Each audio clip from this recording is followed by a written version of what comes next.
Os raios sempre tiveram um papel importante na história da vida na Terra.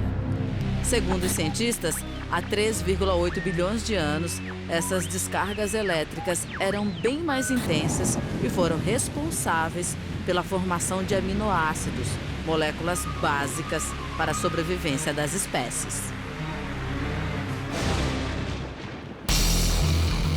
Dizem que um raio não cai duas vezes no mesmo lugar. Cai, e cai muito, viu?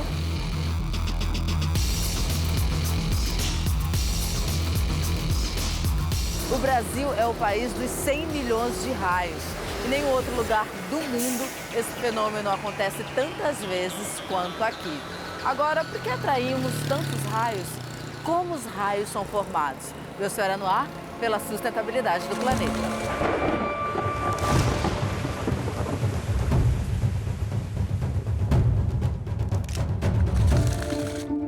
Uma nuvem de tempestade pode se estender até 15 quilômetros de altura na atmosfera. Dentro dela, existem toneladas de partículas de gelo. O choque dessas partículas as deixam eletrificadas. E o acúmulo dessa carga elétrica é o que vai gerar o raio. Existem basicamente dois tipos de raios: os raios positivos e os raios negativos. O que significa o tipo de carga elétrica que é trazida da nuvem para o solo. Essa diferença entre raios negativos e positivos é apenas um capricho da ciência ou isso é relevante para algumas situações? Isso é relevante. Por quê? Porque raios negativos e raios positivos têm intensidades e durações que variam um pouco de um caso para outro. E essas variações podem ser significativas no que se refere a um objeto que é atingido por eles. O mais comum é o raio negativo. No mundo e no Brasil, os raios negativos são cerca de 90% e os raios positivos são cerca de 10%. E aqui chegamos à pergunta: por que alguns raios são positivos e outros negativos? O que os diferencia é o local da nuvem onde se originam. Os negativos saem da parte baixa da nuvem, já os positivos saem do topo da nuvem. A outra diferença importante: nos raios positivos, a corrente elétrica continua, a que persiste até o relâmpago acabar. Dura cerca de 200 milésimos de segundo. Enquanto nos negativos, a corrente dura, em geral, menos da metade. Por isso, os raios positivos são mais perigosos e destrutivos.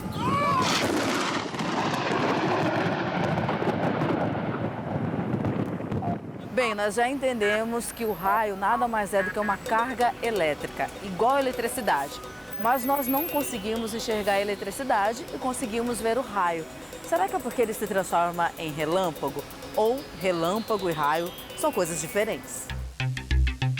Raios e relâmpagos não são sinônimos, Agora, o significado dessas palavras muda um pouquinho na literatura científica e na literatura do dia a dia.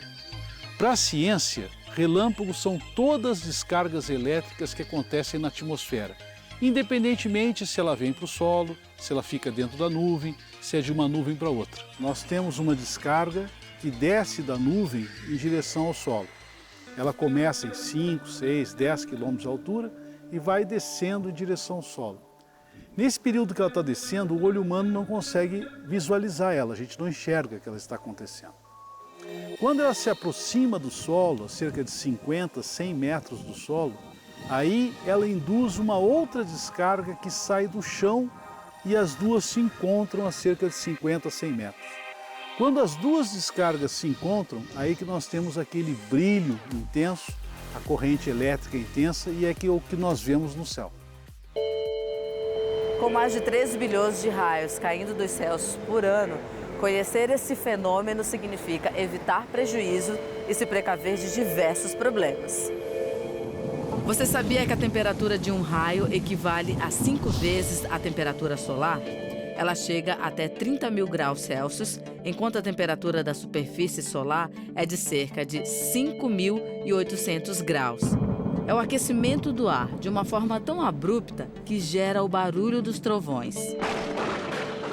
Nós temos no Brasil cerca de 80% dos raios acontecem no verão, E por quê? Porque é o período mais quente do ano, Então, o calor maior, o ar fica mais leve, o ar mais quente mais leve, fica mais fácil de ser jogado para cima por qualquer processo e aí dá surgimento uma tempestade. Os raios são diferentes de locais para outros locais, né? Existem diferenças, são significativas. Ou seja, os sistemas que protegem os equipamentos, eles têm que ser adaptados às características locais dos raios.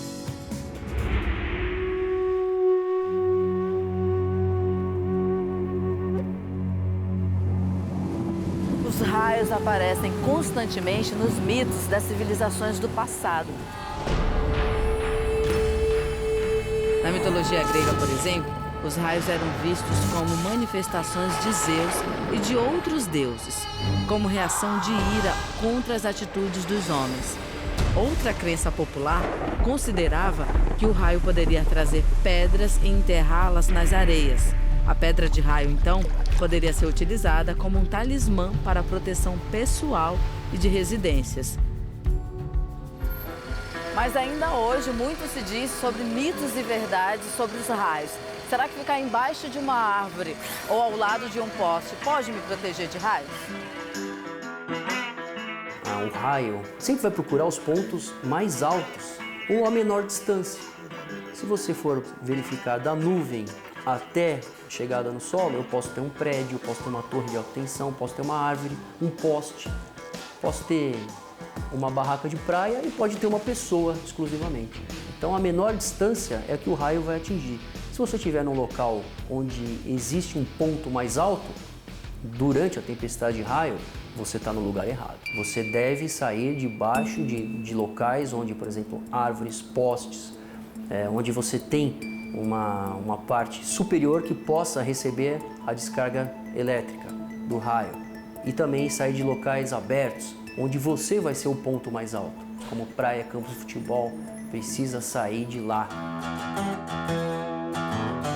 A chuva pode ser um dos sinais para prevermos a queda de raios e um sinal para que saiamos debaixo de árvores e locais abertos. Mas isso nem sempre é regra. O raio seco é aquele raio que acontece de uma nuvem sem chuva. As gotículas de água, né, acabam evaporando na atmosfera antes de chegar ao solo. Então nós não temos a chuva, né, e nós temos o raio. Isso pode acontecer e são condições especiais. A maioria das tempestades não são assim. Erupções vulcânicas e tempestades de neve e areia, por exemplo, podem envolver atrito de partículas e criação de cargas elétricas, que também geram raios. Você sabia que é possível calcular a distância de um raio e assim planejar o melhor lugar para se proteger dele? Eu não sabia disso, então se liga nas dicas. Para isso, você deve contar quantos segundos o som do trovão demorou para ser escutado a partir do momento em que se viu o clarão. Então, você deve multiplicar esse valor por 348, que é a velocidade média do som por segundo. E o resultado dessa conta será a distância em metros de onde o raio caiu. Então, se você vê o flash e escutou o barulho do trovão depois de 3 segundos, quer dizer que o raio caiu a distância de 1 quilômetro de você. Para entendermos a velocidade de um raio, vamos compará-lo com o jamaicano Usain Bolt, considerado um dos maiores velocistas da história. O atleta corre 100 metros em mais ou menos 9,7 segundos. Já um raio dura no máximo 2 segundos e consegue percorrer distâncias de até 5 quilômetros, ou seja, pelo menos 2.500 vezes mais que o homem mais rápido do mundo.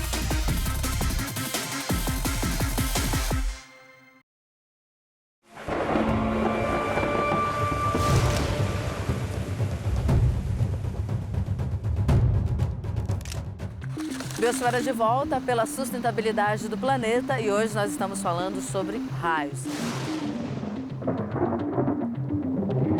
Afinal, qual é o lugar mais seguro para ficar quando estamos na rua, por exemplo? O carro é o local, um dos mais seguros para que você possa se proteger do raio. Você tem o fenômeno da gaiola de Faraday, que é a capota metálica do carro, ela vai proteger as pessoas no seu interior. Então, se estiver chovendo, relampejando, e você estiver ali no meio da tempestade e puder entrar no carro, você entra, fecha os vidros, ali você está seguro. E o que acontece se um raio atingir o avião em que você está? Apesar da pouca chance disso acontecer, o mais provável é que aconteça o mesmo que acontece com os carros, ou seja, nada. A estrutura de metal da aeronave funciona como uma blindagem para quem está dentro.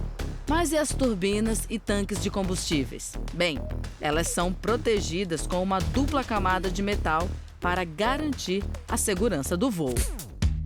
Se você não consegue entrar dentro de uma residência ou dentro de um carro, você deve se agachar. Colocar as mãos na cabeça, com os 2 pés no chão, se agacha, não deite no chão. Você vai se agachar e esperar a tempestade passar. Lembre-se, você não pode ser o ponto mais alto e a menor distância entre a nuvem e o solo. Se você estiver dentro de uma casa que ela não tem para-raio, existem aí relatos de que uma pessoa possa ser atingida. Em 1752, pouco antes de uma tempestade, o americano Benjamin Franklin empinou uma pipa em direção às nuvens, já desconfiado que estivessem cheias de cargas elétricas. Com sorte e muita habilidade, conseguiu provar isso ao perceber que as cargas desciam pelo fio da pipa. Foi ali que nasceu o para-raios.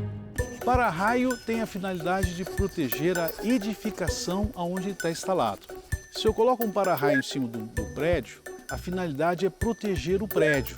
Ou seja, o raio não atingir poderia causar, vamos dizer assim, a quebra de uma marquise do prédio ou assim por diante. Então, por exemplo, se você mora num prédio, seu prédio tem uma piscina, né? E você tá lá na piscina com as crianças, né? E começa uma tempestade, não pense que o fato de ter um para-raio no prédio retira qualquer risco de você estar na piscina, né?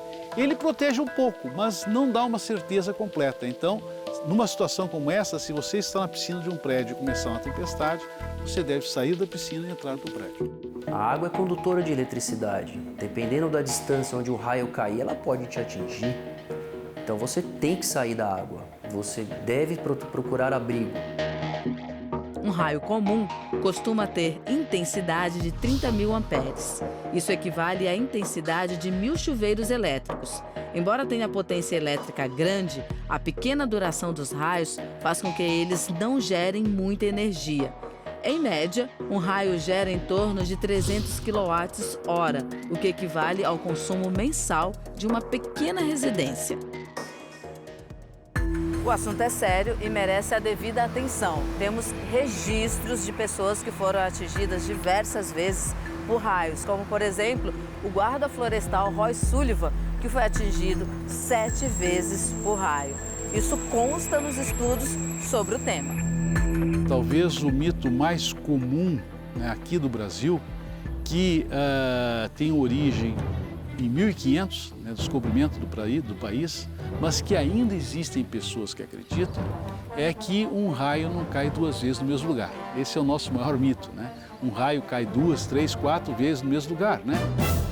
O Cristo Redentor, monumento considerado uma das 7 maravilhas do mundo, localizado no topo do Corcovado, a 709 metros acima do nível do mar, é atingido por raios pelo menos 6 vezes ao ano. Agora, uma verdade sobre raios, né? A verdade talvez mais importante é que o raio é um fenômeno muito intenso, né? Um fenômeno que pode causar danos e mortes, né? E que as pessoas então devem se conhecê-lo um pouco e se proteger desse fenômeno. Talvez é isso que é, vamos dizer assim, o mais importante. É talvez o fenômeno da natureza mais intenso que nós temos aqui no nosso planeta, né? E que causa mortes e prejuízos substanciais para toda a humanidade, particularmente no Brasil. Então fique atento e não corra riscos inúteis. A chance de uma pessoa ser atingida por um raio é de 1 em 1 milhão. Mas, se ela estiver numa área descampada, essa chance aumenta para 1 em 1000. Eu gostaria até que as pessoas aí que pudessem acessar o Corpo de Bombeiros, o site do Corpo de Bombeiros. Eu tenho aqui os folhetins da educação pública, proteção contra raios, proteção contra enchentes, entre outros temas, né, esses daqui atuais do momento. e ali você tem condições de como você pode, tem dicas a respeito de como você deve se proteger e as dicas também de como você deve fazer um socorro a uma vítima dessa. Então, a primeira coisa que você deve ter em mente, se uma pessoa for atingida por um raio, ela tomou uma descarga que possivelmente pode ter parado o coração dela e causado danos gravíssimos à sua integridade física. E você tem que lembrar, não é que ela tomou o raio que ela continua eletrocutada, o raio passou por ela, ela precisa de socorro. No começo do programa, nós falamos que o Brasil é o país dos 100 milhões de raios por ano e isso tende a aumentar. Estudos prevêem que nos próximos 30 anos espera-se um aumento de mais de 50% de raios caindo por aqui. Urbanização desenfreada, poluição, aquecimento global são algumas das causas desses índices elevados. Ambos, a urbanização e o aquecimento global, tendem a fazer com que ocorram mais raios, né? A urbanização favorece a formação de tempestades. Ela cria uma ilha de calor, ela aumenta a temperatura local e faz com que então as tempestades se tornem mais frequentes. O aquecimento global também tende a aumentar os raios, só que lentamente. A temperatura do planeta vai mudando lentamente e há uma tendência de aumentar os raios. Mas isso quando nós estamos falando daqui 20, 30, 50 anos ou mais. Um estudo recente que nós fizemos aqui no INPE mostra que em 2050 nós teremos mais que 50% no número de raios que ocorrem no Brasil hoje. Só no Brasil há cerca de 100 mortes por ano causadas por quedas de raios. Muitas dessas fatalidades poderiam ser evitadas se as pessoas soubessem mais sobre o assunto e como agir diante de um incidente como este. Quanto aos prejuízos, ocorrem em média 950 casos de falhas ou interrupções da rede elétrica por ano, causadas pelos raios. Só para se ter uma ideia do tamanho do prejuízo, se um grande apagão atingisse toda a região da Grande São Paulo por 1 hora, implicaria uma perda de 30 milhões de dólares. E vamos fazer então uma lista com essas informações, assim fica melhor para não esquecer. Evitar contato com linhas telefônicas de energia elétrica ou estruturas metálicas, sair de praias ou piscinas e se abrigar dentro de carros, casas ou prédios e evitar locais abertos. Árvores e postes não vão te proteger. Evitar usar chuveiro ou torneira elétrica. Desligar da tomada os aparelhos eletrônicos. E por último, aguentar firme, pois o sufoco, geralmente, não dura muito tempo não, viu? Tipicamente é da ordem de 10 a 20 minutos, o período em que ocorrem raios. Mas nós temos, em alguns casos, 10, 12 horas de raios ininterruptos. Então varia. Por exemplo, no Brasil, por exemplo, né, a região onde as tempestades com raios são mais longas é na região sul do Brasil. Porque lá as tempestades são maiores e por serem maiores, então a atividade elétrica dos raios permanece durante mais tempo. Esses fenômenos naturais, eles são bem interessantes, aguçam a nossa curiosidade. No caso dos raios, levam à morte. Por isso é fundamental conhecer como funciona para poder se proteger e minimizar os danos. Tchau, até a próxima edição do programa.